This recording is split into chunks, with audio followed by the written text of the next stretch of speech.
Welcome to another in our series of Kehillat Israel podcasts.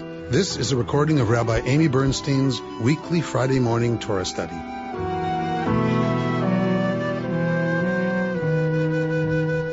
We are beginning the story of our particular family this week, this Shabbat. So we've talked together. We took a little bit of a different approach, looking at the book, The Beginning of Wisdom by Leon Kass, that I told you I went and found once I saw someone quoted him. And we followed Adam and Eve, the whole business about shame versus guilt, and the kind of culture that those are. Then the business with the ark, with Noach. And that Noach gets it together and God thinks, okay, I'll just start all over, right? Balls up the whole thing and says, I'm starting all over with the best I can find of the brood. And so that's Noach and his family. And they get off the ark. He does a great job. He does everything he's supposed to do. He follows orders. He cares for the animals 24/7. For depending on which story you look at. Remember, there are two flood narratives woven together, depending on which one you look at. Either way, it's a really long time on the boat with a bunch of animals that he's taking care of. So then he gets off the boat. God says, get off the boat. And he immediately turns to his answer for approaching God is to slaughter some of the animals he's been caring for and offer them as a sacrifice, and then plants a vineyard, figuring, okay, well, did that, started the world again, started the universe again. That was a long week. So, okay, here we're gonna check out now. And so he plants a vineyard, gets drunk, and is found by his son naked in his tent. I'm not sure why that was so horrible. I mean, I have to assume the text is leaving something out. But so he's humiliated. We're told, and that's the brilliant end of the starting over family for humanity. So clearly a failure, if we're going to talk about like, okay, yay, humanity's restarted. Like clearly once Noach's job is over, he checks out and God seems to get it. Okay, so, and this is Leon, I'm drawing a lot from Leon Kass, who says, so God realizes now the only way to kind of deal with this situation is I'm going to pick one family from whoever's now, on the earth since Noach. I'm going to pick one family and I'm going to direct them a little more directly this time. And we're going to see what, from God's perspective, what is this new approach? So I love this interpretation by Leon Kass that God is learning a new approach with each attempt at creating a humanity, as Richard Rajay beautifully said to me in an email, that isn't going to destroy itself and the world, that isn't going to be so violent and so whatever that it will destroy itself and the world. So God is figuring this out, and God decides this is the next way God is going to try this, is having a special relationship with one group, one family that is a clan that then is going to get bigger. And that may be the solution. For us, of course, as a people, that is our understanding of the solution of the call, is that though the descendants of that family that had this covenantal special relationship and responsibility then becomes a people who is supposed to fulfill that responsibility and therefore help inform the world by example about a way that we could live in the world without destroying each other and the planet. We can talk later about how we think that's going. Okay? That's a different conversation. But we're looking at the origin story, and I want to look at it a little bit differently because of Cass and some other folks. So we're going to go right to the beginning of Lech Lecha, And so remember, the rabbis didn't divide, the tradition didn't divide this up, right? That was a Christian thing. So we're going to start with the line of Terach, and then we're going to start Lech Lecha. All right, so we are now in the genealogy. Usually genealogies are which author? Do we remember? Who puts in the genealogies? Generally, the priest. The priestly author generally is the one to put in genealogies. All right, so we're getting from Noach and his sons, we're getting a genealogy, and you can see how long they lived, like longer than our life expectancy. In terms of this is very common, by the way, with mythology, is for the mythic ancestors to have lived longer than normal human lives. So this is not unusual at all in the ancient world. 207 years, 200 years, right? 119 years. All right.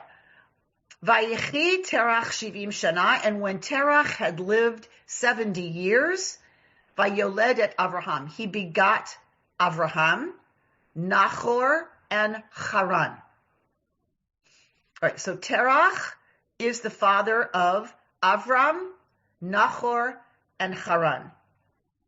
And these are the generations of Terach. Terach begot Avram, Nachor, and Haran. And Haran had Lot. Okay? So Terach has 3 sons, Avram, Nachor, and Haran. Haran has, we are told, has a son named Lot. So Lot is Avram's nephew, right? His brother's son. And we get stories about Lot later. All right. Vayamad Haran al pnei Terach. So this is clearly it's not usual because we get told it. And Torah doesn't waste words on stuff that doesn't seem normal. What's abnormal here? Vayamad Haran al pnei Terach. That Haran died while Terach was still alive. So usually the children, if they survive childhood, outlive the parents. That did not happen. So this is not normal because we're told it. Be'eretz moldato be'or kasdim. In the place where he was born, where's that? Or kasdim, or of the Chaldeans. So Terach, his 3 sons, and Lot all live in Ur of the Chaldeans. Okay? Pay attention to this. I never did before. I try to bring you stuff that's new and amazing for me, that I never noticed this before. Look at the parallel that we're going to see. He dies in the land of his birth, Moldato be'or kasdim. In Ur Kasdim. Okay? That's Haran. Dies there. Vayikach Avram v'Nachor lahem nashim. So Avram and Nachor take for themselves wives, which you would expect. Shem eshet Avram Sarai. The name of Avram's wife is Sarai. Let's remember that means princess. V'shem eshet Nachor Milka. And the name of Nachor's wife was Milcah. Remind you of anything? That Hebrew remind you of anything? What's a Malkah? Malkah's a queen. These are vestiges of matriarchal narratives that were from the matrilineal ancient Near Eastern tradition. Sarai is a princess. Nachor's wife is Milcah. From Malka, from queen. These are clearly matriarchal stories that have been reconstructed by the patriarchy, where these are now not denigrated. What do you call it? When you're downgraded to wives, right? These were stories about powerful matriarchs that are now downgraded in the Israelite patriarchy to the wives of the patriarchs. But in their names, we see vestiges of what they were before they were part of the Israelite story. Princesses, queens, priestesses, right? Often the same thing. Often the queen was the priestess. Vatahi Sarai akara ein la valad. And Sarah was akara, barren. She had no child. All right. In the ancient world, when you're telling a hero story, the hero has to overcome stuff, or you have no story. In the matriarchal stories, what do the matriarchs have to overcome? Being barren. And that means, also remember, if they're barren and somehow miraculously conceive, there is that element of miracle with their conceptions. That would have been an ancient Near Eastern remnant of the priestess, which was often the princess or the queen, having relations with a priest in order for the goddess to come down, incarnate through her priestess to procreate with a priest. And this is a divine conception. This happens, of course, in the story of Mary, that there is a divine conception. Think about Hercules. Think about all of the heroes. There's often a god or a goddess involved in their birth. They are part god, part human. It is no wonder that Sarai is akara, that she is barren, because originally her story would have been one that involved a divine conception of a child, of an heir. Okay? All we have is the remnant of her being barren. That's all we have. But most likely, originally a story about the priestess who, has a miraculous divine conception. Vaikach terach et Avram beno ve'et Lot ben Haran ben beno ve'et Sarai kalato. So Vaikach, he took. Who took? Terach took. What? Here's et. Et tells us what? The indirect object. What did Terach take?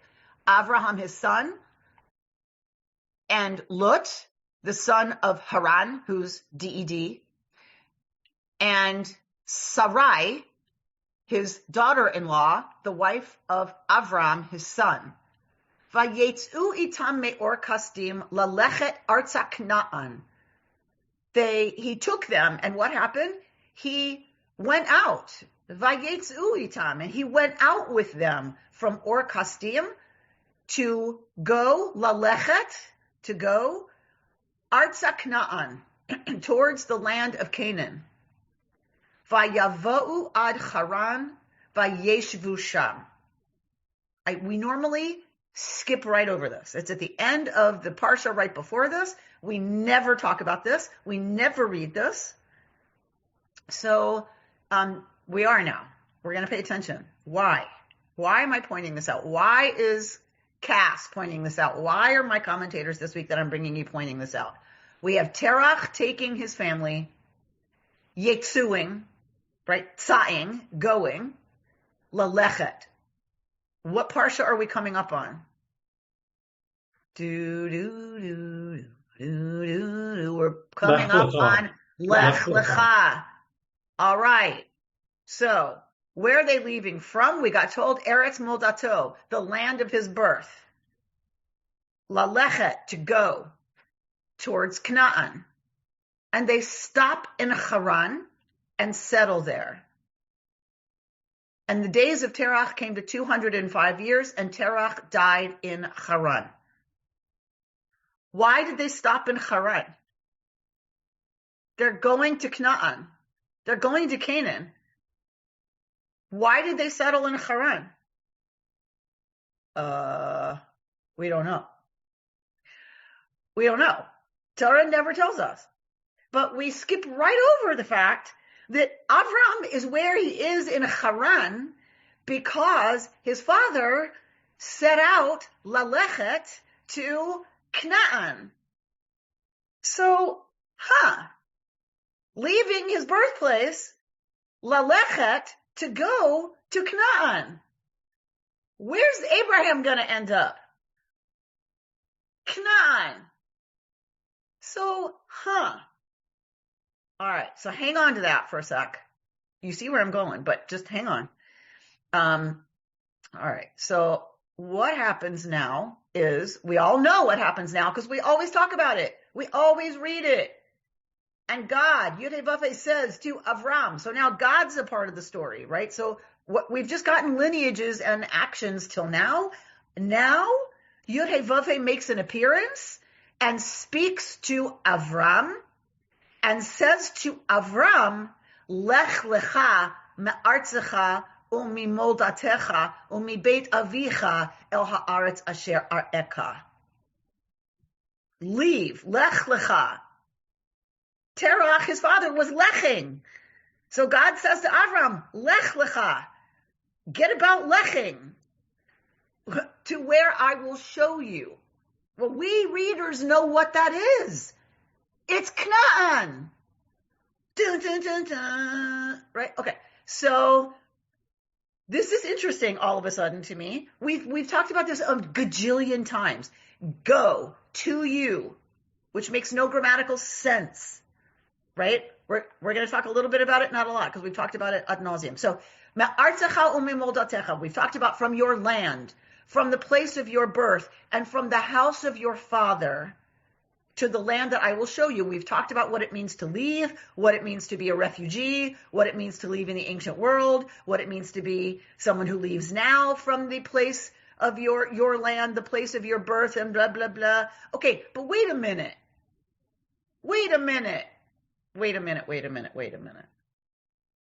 Mimoldatecha, from the place of your birth. We just got told about somebody's moldatecha. But where was that? We're told about Lot, right?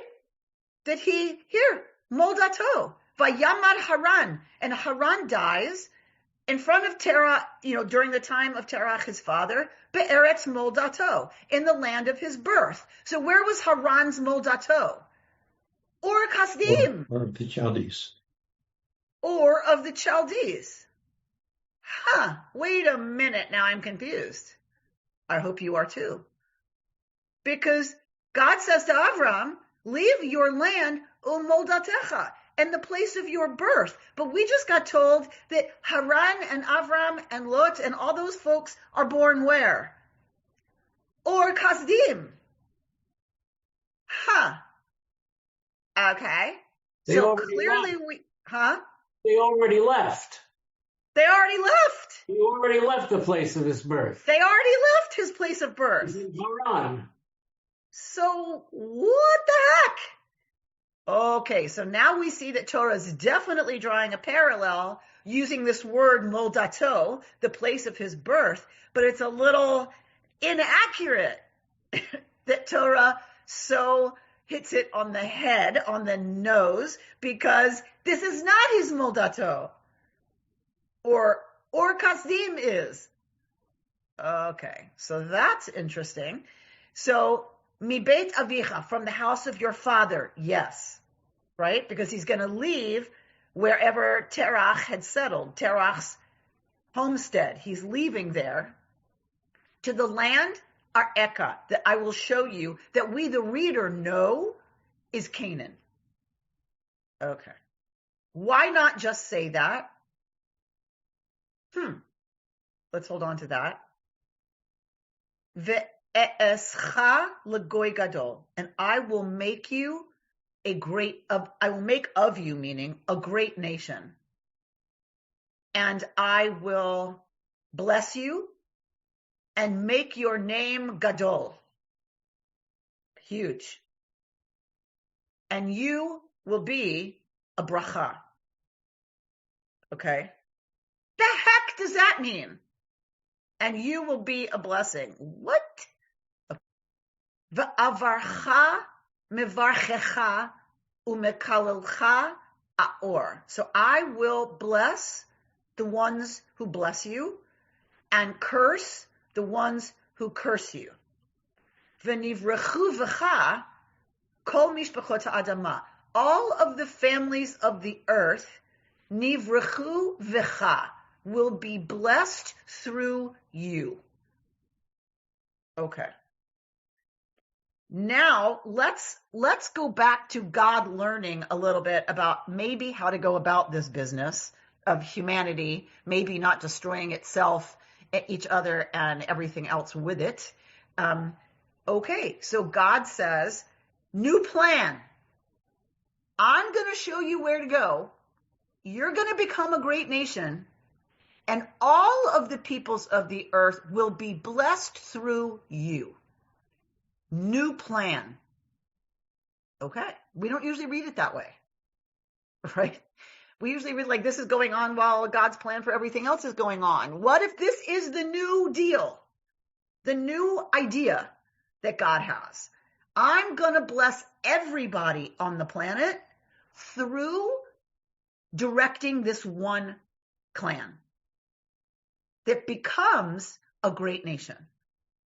Well, why even mention becoming a great nation if that isn't part of the plan? That this great nation will be how humanity is blessed. Vayelech Avraham ka'asher diber elav yod heh vav heh. So, and Abraham lecht, right? Avram lecht, as God said to him. Vayelech ito Lot, and his nephew went with him. And Abraham was 75 years old when he left Haran. And he takes Sarai Ishto, Sarai his wife, and his nephew, and all his stuff that he had stuffified, ve'et hanefesh, and every soul, but this doesn't mean like soul versus body. This means every person that he acquired in Haran.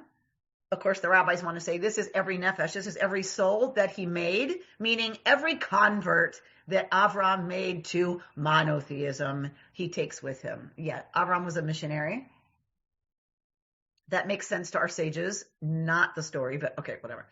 And they went and they go towards here. We know where they're going. Where are they going? Lech Lecha arza Canaan. Where did we just see those words? Lech Lecha arza Canaan. Exactly the language used of Terach. Lech Lecha, to go, arza Canaan, towards the land of Canaan. And he comes to the land of Canaan. Okay, why? I'm going to tell you why I'm harping on this, I promise. All right. So we're going to leave here.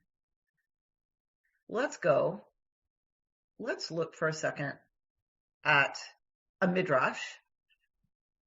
We're going to look at Bereshit Rabbah.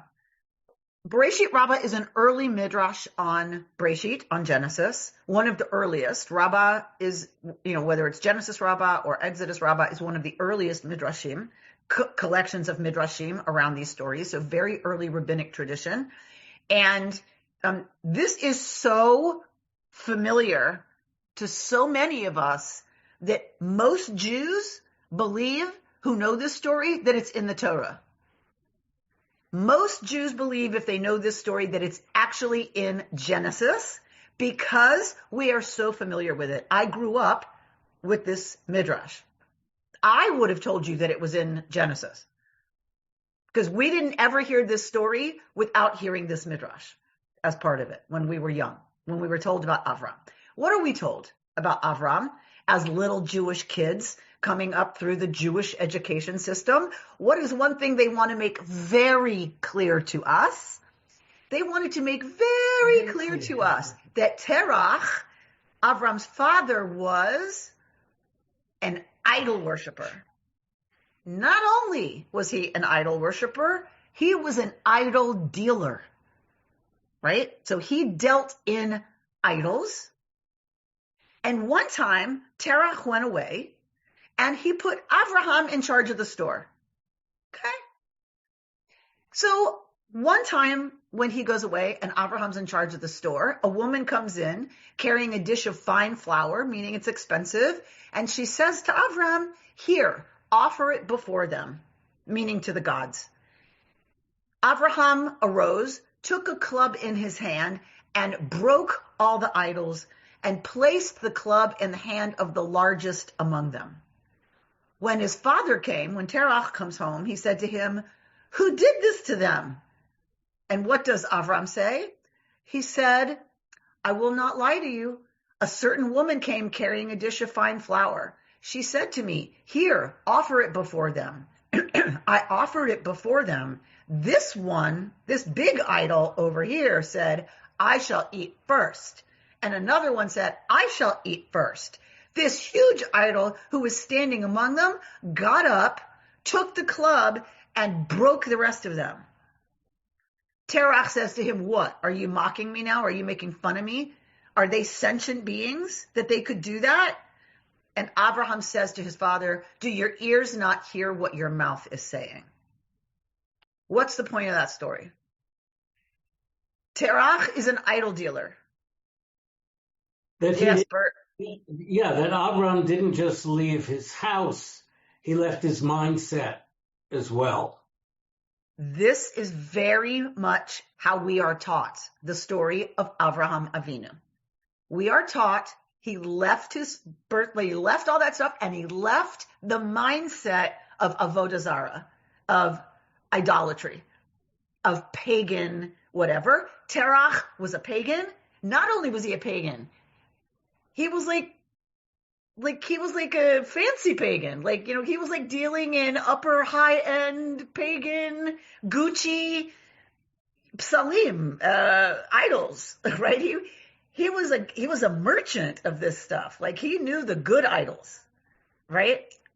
So it's tongue-in-cheek on some level, but it was made very clear to us that Avram not only left that, what did he do to those idols? He smashed them and makes fun of his father's religion by saying, well, the biggest idol did it. And then when Terach says that's ridiculous, they're not sentient beings, then, right? So Avram says, well, do you hear what you're saying? So how come you're worshiping them if they can't pick up a club and do anything? All right. This is more important than, this is what's important to me that I learned this time, is that was important to our rabbis. That was important to the rabbis who wrote Bereshit Rabbah, and it was very important to the rabbis of blessed memory who raised me and all of my peers. That Terach was an idol worshiper. He was a pagan. He was a professional pagan.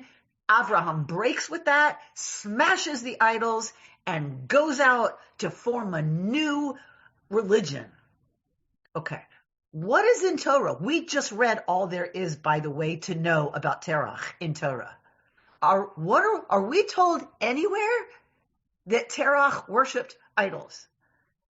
We are not told anything about Terach other than he left from his right place towards the land of Canaan. That's what we're told about Terach.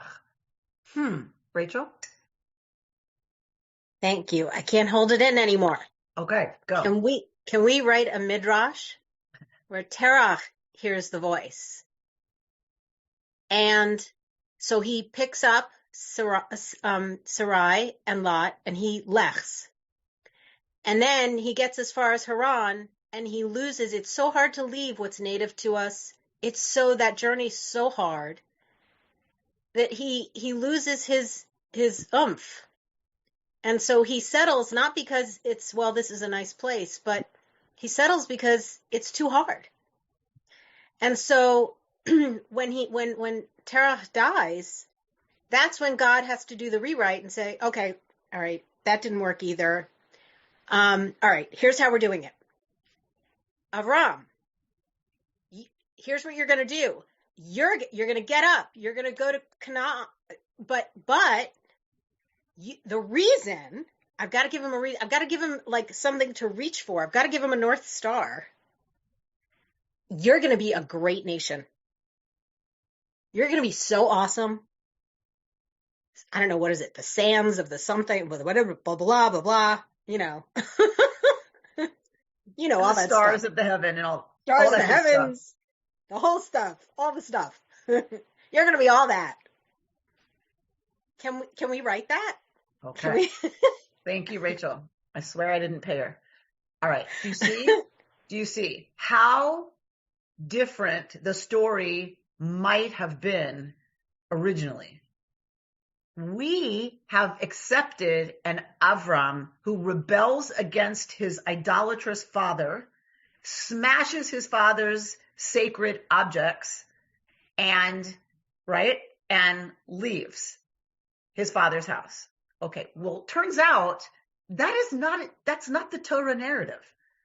The Torah narrative is Terach sets out for Canaan and settles in Haran. Now, why? Now, Rachel's got one interpretation, right? It was too much. And he's like, okay, I'm done. What if that was Terach's job? What if that was Terach's role? To move the family to Haran? Well, if you trace the matriarchal culture of the ancient Near East, Haran is a very important place. Right? Very important cult site for the goddess. Okay. So maybe it's Sarai who needed to go to Haran and be in Haran and be trained in Haran. Originally, possibly, and if you read Sarah the Priestess, you can get a much more detailed discussion of this in this fabulous book, Sarah the Priestess, and by Sabina Tubal. So let's say they were supposed to stop in Haran and do what they needed to do in Haran, and then Yud-Heh-Vav-Heh is ready for this group, not Terach. Terach did his job. Terach got them as far as Haran. And now it's Abraham's group that needs to Lech again to continue the journey towards Canaan.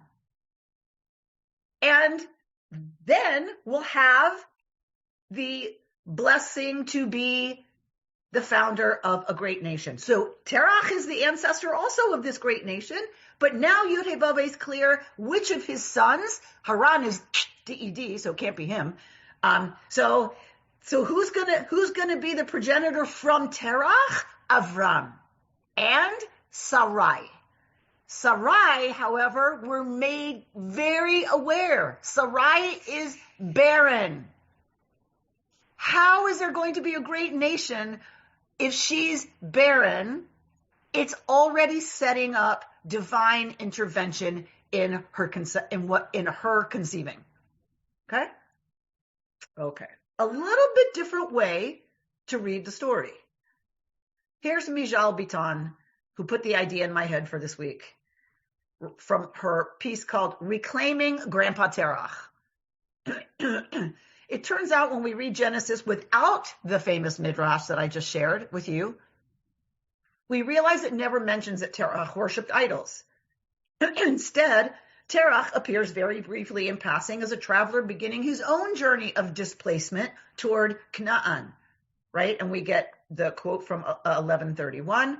For some mysterious reason, Terach paused mid-journey and stayed in Haran. This suggests that Avraham wasn't rebelling when he continued from Haran to Canaan. Rather, he was heeding God's call of Lech Lecha while completing the journey his father had begun. In a world before modern imagination became widespread, Avraham's rejection of his father's paganism was bold, a fitting origin for the founder of Judaism. Today, however, we're so steeped in modernity's logic of self-invention that we hardly question the assumption that not only we can, but we should break away.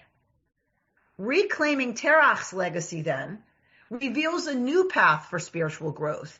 In a world that assumes departure, greatness might mean continuity, even and especially when our link looks different. Lech Lecha invites us all to consider how spiritual growth might lie in preserving the chain rather than breaking it. Who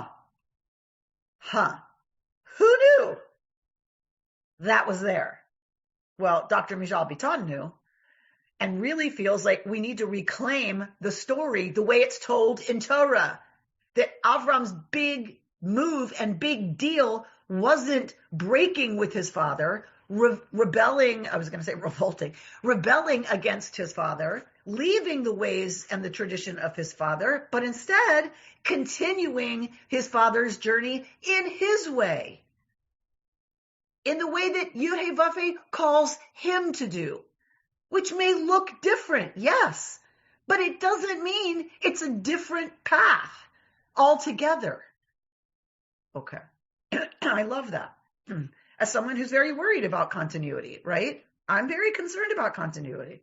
Bert, were you raising your hand? I was just going to say, sounds like you're saying that the past has a vote but not a veto. Huh. Imagine that. What a brilliant concept. Not mine. Thank you, Rabbi Mordechai Kaplan, right? So, right, that we don't have to necessarily break with the past in order to fulfill our own unique mission right now, the one that we're supposed to do our way. We're still lalecheting Artza Kna'an, right, towards the land that's going to be the promised land. Okay? All right. Here's Rabbi Sam Feinsmith. He says he's teaching from the perspective of Reb Nachman, right? Reb Nachman of Bratslav, the Hasidic master, who was a spiritual teacher. Lech Lecha, we talked about the grammatical weirdness of go to yourself. Reb Nachman says, go to yourself is an instruction for meditation, to train your attention on your timeless spiritual essence, your soul, your true self, in all that you do, wherever you go. It is a practice of resting your awareness in the innermost truth of who you are, beyond the finite body and mind. In contemporary terms, we might say that he is inviting us to cultivate awareness of awareness itself. He goes on to read the clues that follow, me'artzecha u'mimoldatecha u'mibeit avicha, from your land, your birthplace, your father's house, as pointing to the layers of conditioning that obscure our recognition of that truth. So this may be how we can use the word mimoldatecha and be okay with the fact that he's not actually leaving his birthplace, because don't read birthplace meaning the place you were born. Read all the stuff that comes with being born in a certain place, right? To be able to grow past all of the ethnocentric concepts and ways of thinking that we're given depending on where we're born. From your land refers to the false beliefs and confused tendencies we absorb from the surrounding culture, the shared assumptions of our city, our nation, our era. For example, the belief that mindlessly chasing after wealth and status is the best use of our brief time on this planet. I wonder what culture that comes from. From your birthplace points to the instinctive passions and drives that arise the moment the soul enters the body. So for Nachman, mimoldatecha, mimoldato, from his birthplace, means from all the things that happens once we're born as humans. All the things we have to cope with once our soul comes into a human body. That's what your birthplace means. It means your mother's body. That's your birthplace, not a place on the map, right? It's when you come out of your mother's body, now there's a bunch of stuff that comes with that are part and parcel of the human condition, expressions of the survival instinct passed down through the generations. From your father's house refers to the inherited mindsets and biases we absorb from our family of origin, which often instill a subtle sense of tribalism or separateness from others. By returning our attention again and again to our deep nature, the innermost truth of who we are, we gradually transcend these forms of conditioning. Out of the confusion and obscuration of external appearances and habitual reactivity, the klipa or shell, we begin to find true spiritual nourishment, the fruit, as clarity dawns. The more we recognize the truth of our eternal being and the transience of all else, the freer we become to live from authenticity, rooted in our divine essence, no longer defining ourselves through comparison or the judgments of others. As we come to recognize the true ani, I, within ourselves, we also begin to recognize the ani within others. seeing through the veneer of appearances and false identities to their essential goodness, purity, and divinity. So taking this teaching of Lech Lecha, of leave all of these things, Reb Nachman goes even deeper. You have to leave so many of the things that we are conditioned to believe in this human society, in civilization, in our own particular civilization, and in our own family of origin. All of the stuff that we are taught, a lot of it we have to leave in order to Lech Lecha, to go to our true self. And that journey is continuous, says Nachman. It is an ongoing journey, and it is work to continue to leave all that, you know what, that we got told, that we still get told every time we turn on the television and told how white and rich and thin and young we're supposed to be. Because that's the key to happiness, as we all know if you bother to look at the ads. So, right, all those ways we're educated to think what's important is, like he said, money, status, power, control, whatever. Those of us who lost everything are really sitting this year with ain't no such thing as control. Anyway, so you get, I don't want to belabor it, but so Nachman takes it, as does his tradition, as does our spiritual tradition, takes it the next level. Continuing this journey, continuing towards the promised land, continuing to Lech Lecha. How we become a blessing, how we become a light to others is by coming back over and over and over to discovering our true self. And we have to cut through a lot of crap, always, to do that. And that is hard flipping work. Okay. I love that, y'all. I love that. Okay. One more. Do we have time for one more? All right. This is Annie Dillard, who I had been reading anyway from the Marginalian. I look at the Marginalian every week. It gets sent to my inbox. It's fabulous. If you don't know about it, check it out. Maria Popova writes it. It's fantastic. And she pulls from other writers. And it's free. I choose to pay because I want to support her work. All right. Anyway, I'd already been reading this when I started studying this take on Lech Lecha. So I just see if you make the connection. My ADD brain did. The thing is to stalk your calling in a certain skilled and supple way, to locate the most tender and live spot and plug in to that pulse. This is yielding, not fighting. A weasel doesn't attack anything. A weasel lives as he's meant to, yielding at every moment to the perfect freedom of single necessity. I think it would be well and proper and obedient and pure to grasp your one necessity and not let it go, to dangle from it limp wherever it takes you. That even death, where you're going no matter how you live, cannot you part. Seize it and let it seize you up aloft, even till your eyes burn out and drop. Let your musky flesh fall off in shreds, and let your very bones unhinge and scatter, loosened over fields and woods, lightly, thoughtless, from any height at all, from as high as eagles. Whoa! What if, Annie Dillard is saying, we really listened to Lech Lecha? What if we really located that most tender and live spot of what Nachman would call the true us and plugged into that pulse and didn't let go and let it carry us limp wherever it might, and let our bones be scattered as it carries us from as high as eagles fly? I don't know. I loved it. It struck me as prophetic and tefillah and all that good stuff. And they say we ADD people excel at this, apparently, making connections that other people are like, what is she talking about? Okay. Rabbi Cheryl Lewert from KI of blessed memory wrote in her book of blessings, inner awareness. Be aware of about Lech Lecha. Be aware of the moment when you know that things must change. Notice when the inner journey of your life must begin, the instant you push back, stand up, and walk out the door. May you begin your exploration from wherever you are right now.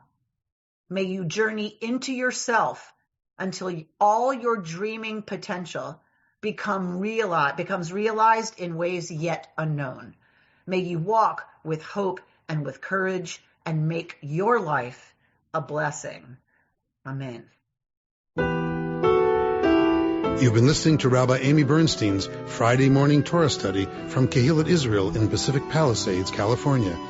For more information, go to our website, www.ourki.org.